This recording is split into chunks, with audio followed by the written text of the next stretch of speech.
ஆனா அடேங்கப்பா முதலமைச்சரை பாத்துறீங்களா? அடேங்கப்பா முதலமைச்சர். இந்தியாவிலே எப்படி ஒரு முதலமைச்சரை பார்க்க முடியாது. நம்ம அண்ணன் இந்த விஜய் அண்ணன், அடேங்கப்பா முதலமைச்சர் விஜய் அண்ணன்.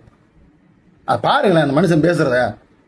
உண்மையிலே நீங்க மக்கள் மனசை புரிஞ்சு வச்சிருந்தீங்கன்னா நீங்க இப்படி மக்களை தப்பாவே பேசியிருக்க மாட்டீங்க. மக்களை தப்பாவே பேசியிருக்க மாட்டோம். என்னென்ன தப்பா பேசணும்? மக்கள் ஒரு கவர்ச்சி மாயில ஓட்டு போட்டாங்கன்னு சொன்னா அது ஒன்றும் தப்பா பேசுறது இல்லையே. பின் என்ன, நீங்க என்ன செக்கிழுத்த செம்மல்ல உங்களுக்கு ஓட்டு போட்டாங்க? இல்லை நான் காவிரி நதிநீர் பிரச்சனைக்காக வீதியில் இறங்கி போராடி சிறை சென்றவர்னா உங்களுக்கு ஓட்டு போட்டாங்க? இல்லை இந்திய எதிர்ப்பு போராட்டத்தில் உயிர் நீர்த்த தியாகின்னு அவங்களுக்கு ஓட்டு போட்டாங்க? இல்லை மக்களுக்காக அனுதினமும் அணுப்பிரச்சனைக்கும் குரல் கொடுத்த ஒரு மாபெரும் சமூக எழுச்சி போராளின்னு அவங்களுக்கு ஓட்டு போட்டாங்க? இன்னும் கிடையாது. ஆனால் உங்களுக்கு எதுக்கு ஓட்டு போட்டாங்க? நீங்கள் சினிமாவில் நடிச்சிங்க, பெரிய அப்படி சினிமாவில் நிறைய வசனம் பேசிட்டீங்க, அதில் மயங்கி மக்கள் ஒரு மாற்றம் தரணுமான்னு ஓட்டு போட்டாங்களே தவிர வேறு எதில் ஓட்டு போட்டாங்க உங்களுக்கு? நீங்கள் அப்படி என்ன தியாகம் செஞ்சுட்டீங்க தமிழ்நாட்டுக்கு? சொல்லுங்கண்ணே, சொல்லுங்க. இந்த கவர்ச்சியில மயங்கி மக்கள் நமக்கு ஓட்டு போட்டுட்டாங்களா? நான் என்ன அப்படி நிறுத்திட்டேனே, அப்படி நிறுத்தக்கூடாது.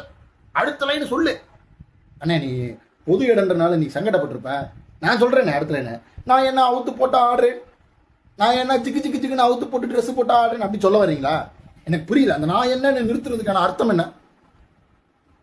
ஆனா நீ என்ன, நீ வேற லெவல்ல பிளாஸ்ட்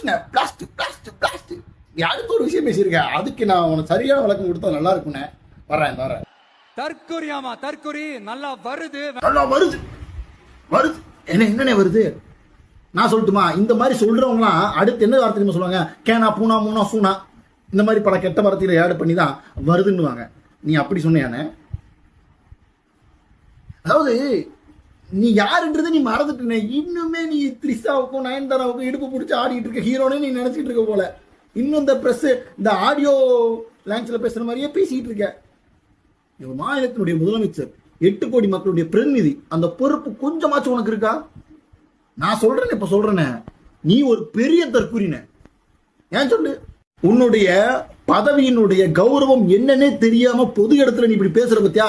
அதுக்காகவே நான் சொல்றேனே, இந்த சின்ன தற்குறிகளின் உச்சபட்ச பெரிய தற்குறி நீதான்.